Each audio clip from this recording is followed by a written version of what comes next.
One of the things that we have to do as we're pursuing our dreams and our goals is that we have to know that failure is not an option.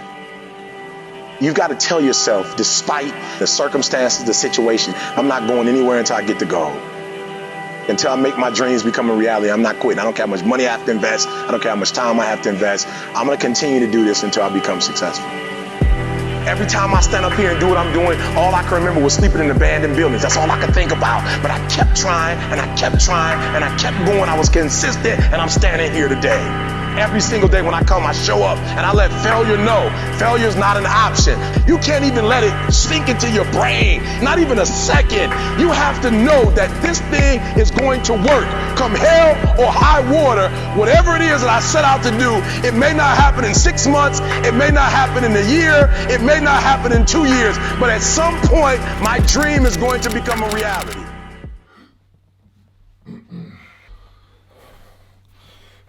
Oh. You alright? Yep, you good? Yeah, good. Right, we're finally on 500k subscribers. Happened a lot quicker than we thought it would. 500,000 subs. Yeah. That's not bad. Not bad. Not bad. 4 months, 5 months? Yeah, it's August. Awesome. Good. Awesome. So, I thought for this, to give back to the fans a bit, I thought that we could maybe talk through your 500 kilo deadlift, how it came about, like literally everything, how it happened. We want to talk about before, during, after, the effects. So like how I did it and Yeah. how it came about, how I did it, how it led up to it, the thought process. Yeah. Okay, right. I mean, the 500 kilo deadlift was something that's been talked about for many, many years. It is, I remember reading on strength forums, are we ever going to see a 500 kilo deadlift in our lifetime? And every single answer was no. And I remember back in 2015, I pulled the world record deadlift, 463 kilos in front of an 8,000 strong crowd in Leeds, and I did it pretty easy. I did it for a speed rep. And I remember going to the promoters after that show, and at the time, I was doing okay money-wise, but I felt as though I needed to up the ante. I needed a nice bit of pocket change to take me to become the world's strongest man.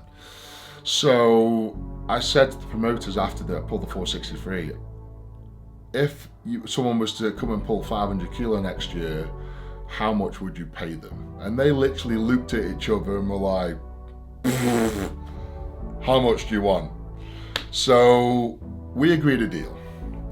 And within that deal, I had a friend go away, and I can't say too much about it obviously, but I had a friend go away and put a big bet on me pulling 500 kilo off the floor, considering that the world record at the time was 37 kilos under what I was claiming to go and be able to be done. So I guess the reason why I did it was for money, point blank. I needed the money to become the world's strongest man. I feel that, spending £250 a week on food, £250 a week on physio, another £250 a week on recovery methods such as shockwave treatments, chirotherapy, stuff like that. And then all the other costs and expenses, buying mouth guards and elbow sleeves and whatever else. I was easily spending £800 a week on myself just to become the world's strongest man. That's not including the mortgage, the bills, the kids, the wife, the cars. That's £800 a week just on me to become the world's strongest man. And money was running out fast. I had some great deals in place, some great sponsors, but no one could sort of support that kind of, $4,000 a month just on me. And then I've got to pay the bills. I was digging into my savings very quick. So that was my incentive behind the 500 kilo. I needed the money to become the world's strongest man. Now, I went on the journey of trying to pull 500 kilo off the floor from 2015 to 16, and I found out within, I think it's probably 4 months in, I'm pulling in training. The most I ever pulled in training was 455 kilos. Every time I went above that, my head would fall off. I don't know why or how. I remember I attempted 485 in training and I couldn't get it past my knees. And that's when I thought to myself, I'm in trouble. I've made this statement. I believe, I was very vocal about it. I told everybody, I put it on the news, I put it on social medias, I told everyone, and everyone was laughing at me. Everyone was sort of saying, Eddie Hall's deluded, he's a dickhead, he's full of himself, he's just after attention, like the Conor McGregor really, very vocal and sort of very putting it out there unnecessarily. But I had to do that to put pressure on myself. 4 months in, and I'm stuck. I can't get above a certain weight, and the pressure's on. So, luckily I was in a good financial position then. And I surrounded myself with an amazing team. I had blood doctors, my own doctors, psychiatrists, hypnotherapists, physios, coaches, nutritionists, you name it, I had it. And I used all that to my full advantage. So I was suggested to go and see a certain scientist who specialized in strength, and how to release strength and how the human body works, and sort of recruiting muscle fibers and how you relay that into movements. And he explained to me that a day-to-day person, takes the kids to school, goes to work, goes shopping, whatever, they have access to 50% of the muscle fibers at most. Someone that trains sort of 20-30 hours a week, so quite an elite sportsman or sports person, would have access to, I think it was 65 to 70%. I think 70% was the maximum that they could recruit to their muscle fibers. So, someone like myself training 30 odd hours a week in the gym could only have access to 70% of my true potential. But then he explained to me that you have scenarios that have, literally this has been recorded as well, where families and people have been in car crashes and people have been trapped under cars, mostly kids, and women have been able to lift a car up off the ground and save their children. And that's been recorded. And he explained to me that they can recruit 100% of their muscle fibers through the fight or flight scenario, and it's something that can't be faked. It's something that it can only happen under a certain circumstance. So, for instance, if someone's got a gun to your head saying, "Give me your wallet," you're going to give them your wallet. If they've got a gun to your head saying, "Punch that guy in the face," you're going to punch that guy in the face. If you've got a gun to your head saying, "Pick up that 200 kilo deadlift, or I'm going to blow your head off," you're going to give it a good go, aren't you? And more than likely, you're going to do it. So it was that fight or flight scenario that I walked away with that knowledge. Like, right, I've got to get myself in a situation where I get a mass release of adrenaline and I'm able to lift this 500 kilo off the floor. So I started talking with a psychiatrist first about how to sort of dive into this and how to access, get into that part of the brain. And then we turned to a hypnotherapist who ended up working the two together, and we had to talk about things that got me angry, got me upset, made me things that I loved, things that I hated. And we were able to talk about a situation, and this situation was very dark and gloomy, that I can't say it out loud because you would seriously just think I'm an absolute sicko for thinking this in my own head, but it's something that I had to do. And basically put me in a situation in my head where I'm not lifting a weight off the floor but pulling a person off of my kids. So basically I had to do all my training with that in my head. The training was very intense for the 500 kilo. I would lock myself in the toilets at the gym. I would literally stand there staring at myself in the mirror and just thinking these horrible thoughts, and then I'd kick the door down, go walk up to that bar and rip the bar off the floor. I never went above 450 for the simple purpose I didn't want to destroy my CNS. I didn't want to destroy my central nervous system. And I thought, I got in my head that if the 500 kilo is going to happen, it's only going to happen once in my life, because it's such a dangerous feat of strength. So, I mean, the day of the lift, you know, it was a normal day.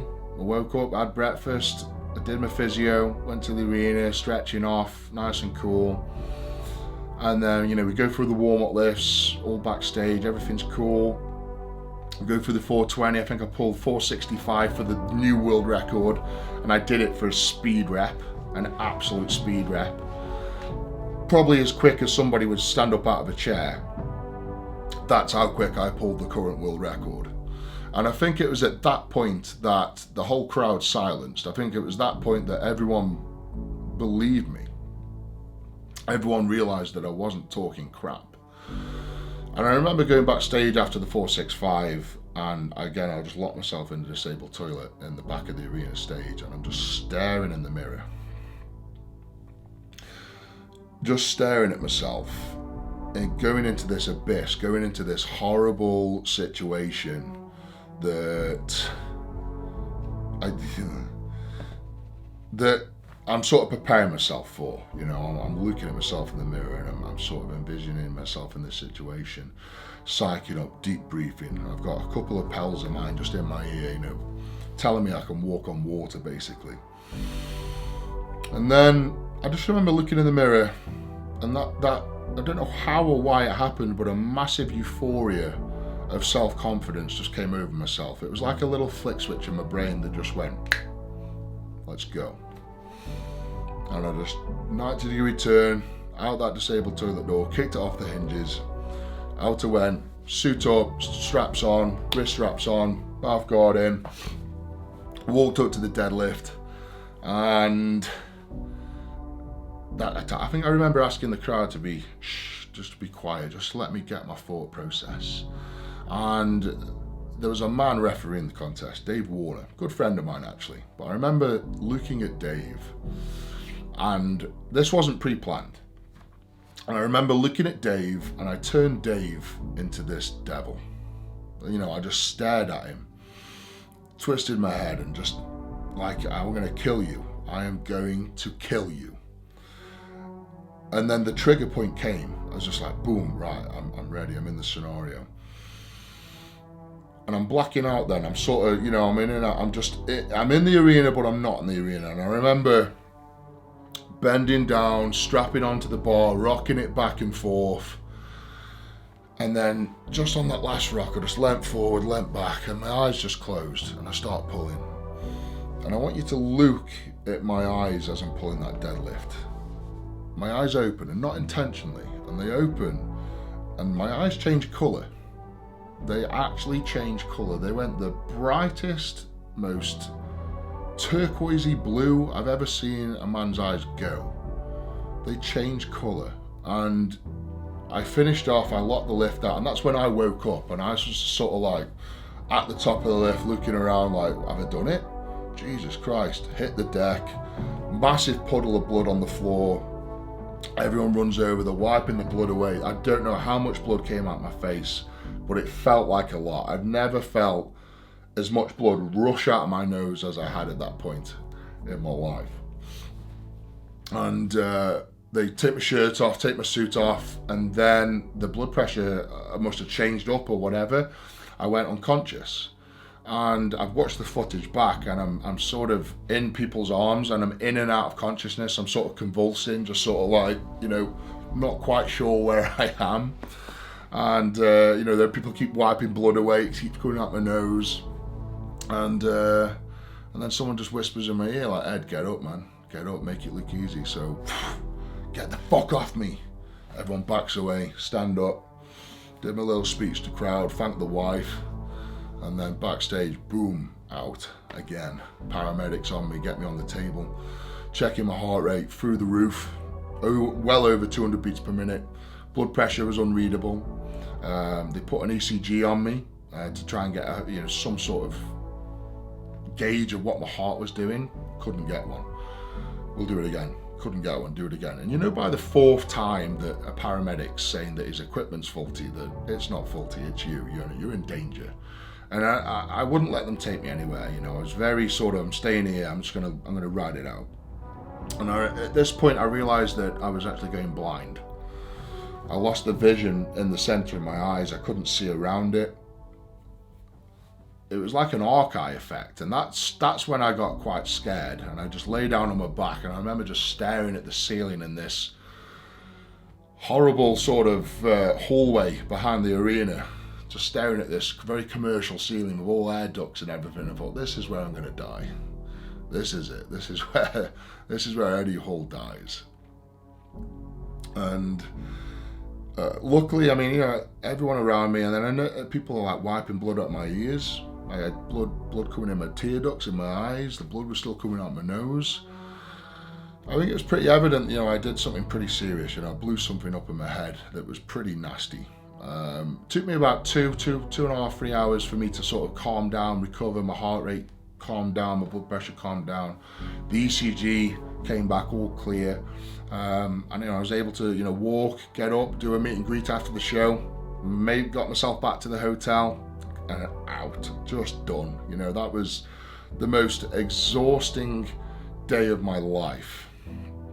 The next day, I went to drive my car home, and I physically or mentally, whatever, I couldn't drive my car. I couldn't work out how to work my gear stick. I couldn't work out how to, like, what the steering did. I was that mind boggled. I couldn't drive my car home. I had to get someone to come and drive me back to my home.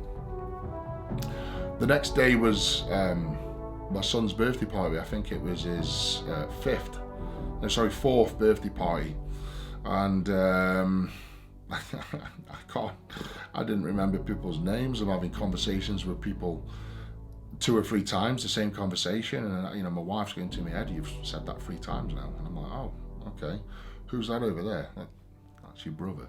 You know, it was quite scary when people are saying this stuff to me. I had physio the next day as well. My physio came around to the party, actually, and did physio. We found some bulged vertebra in my back, very bad bruising. But all in, I mean, apart from the bad brain bleed and the, you know, the signs of concussion afterwards, I recovered within 2 weeks, mentally and physically. And I always get asked the question, you know, you are crazy for doing that lift. Would you go back and do it again? I'm like, yeah, of course I would. But I'd add 10 kilos on. And that's what I would do. I would go even heavier, because I believe that there was more in me that day, a lot more. I think that the 500 kilo, you know, I've won the world's strongest man. I've reached the pinnacle. I've done the best thing that, in my eyes, that's the best title you can win on this planet. You can be the fastest man, the cleverest man, the fattest man, the slowest man. It doesn't mean anything to me. To be the strongest man on the planet is the alpha. And the 500 kilo deadlift topped that for me. It was above and beyond the expectation of reaction I expected. It was amazing. And I think it was that feeling of doing the impossible. It was that feeling of Roger Bannister. You know, Roger Bannister, very vocal, said he was going to run a 4-minute mile. And everyone laughed at him. Everyone said he was an idiot. And then he did it. He made it possible. And he became that legend. He became that person that everyone remembers for the first man to run a 4-minute mile, Roger Bannister. Everyone remembers Neil Armstrong, first man on the moon. And I am the first man to lift half a ton off the floor. And I think that, for me, means more than anything. It means more than a World's Strongest Man title. It means more than Britain's Strongest Man. It means more than anything. It was something that I think is going to be in the history books forever. You know, the first man in history to lift half a ton, and I think that's I can take great satisfaction out of that. You know, there's been a lot of talk since I pulled the 500 kilo of people wanting to pull 500 kilo, people saying they're going to pull 500 kilo, people creating different bars to make it easier to pull 500 kilo on. You know what? You know, if you can talk the talk, walk the walk, come and lift 500 kilo on a calibrated bar, calibrated plates in front of a World's Strongest Man referee, nowhere to hide, 10,000 strong crowd, and pull over 500 kilo. Come and prove it. Back up your bullshit, because I'm sick to death of people saying they're going to pull 500 kilo. Oh, you know, it's third event, or maybe I'll do it next year after a year out, or it's a different bar, I wasn't wearing a suit. Get a suit on, get your straps on, come into the World Deadlift Champs, Giants Live, and pull 501 kilos. Stop hiding away and come and do it, because I'm sick of the bullshit. It's been 4 years now, 4 years since I pulled 500 kilo off the ground, and the closest to me is 474 kilos. So cut the bullshit out and come and pull it. I do believe that there are people out there that can pull 500 kilo off the ground, but I don't believe that they've got the genitalia to put the commitment in and go to that place that I went to. I went to that place to pull 500 kilo off the ground, and I don't think anyone's got the capabilities to recreate what I did in my head and pull 500 kilo off the floor. And if they can, good luck to them. I will be the first man to say well done, because I know what it takes. Guys, I didn't realize that we were quite coming up to the 500,000 subscribers mark, but I just want to say from the bottom of my heart, thank you so much for the support. You know, all the views, all the likes, all the subscribes. It's been amazing. Absolutely amazing. You know, I retired from World's Strongest Man 2 years ago. I've been on a whirlwind of a life since, you know, doing TV shows, keeping my nose in the strongman, you know, doing the presenting, a little bit of lifting, did the Strongest Man of History for the History Channel. We've done Eddie Eats American, Channel Dave. I've got a lead role in a film coming up later this year. I've gone into business with Arnold Schwarzenegger. I'm doing the second documentary as well. It's amazing, you know. I was unsure whether I made the right decision to retire from the World's Strongest Man, and you know, I'm sitting here now, 500,000 subscribers, all these TV shows, films, whatever, all these opportunities opened up from the back of it, and from the bottom of my heart, I just want to thank every single one of you for making that possible, because if it wasn't for you guys, for the support, for the views, I wouldn't be here now. I wouldn't be sat here, I wouldn't be, you know, enjoying life, I wouldn't be living the way I am, and I just want to say a big massive thank you. Thank you for the support, and I massively appreciate it. So this is a 500,000 subscriber video. Good idea, by the way, Hannah, for the very fitting for the 500 kilo deadlift. So what are we going to do for the 600,000 subscriber mark? Because I think it's going to come around very fast. So hit me up in the comments. What do you want me to do for 600 subscribers? And we'll get that done. But for now, thank you so much for the support. Please like the video, subscribe to the channel. Big love, the beast. See you later.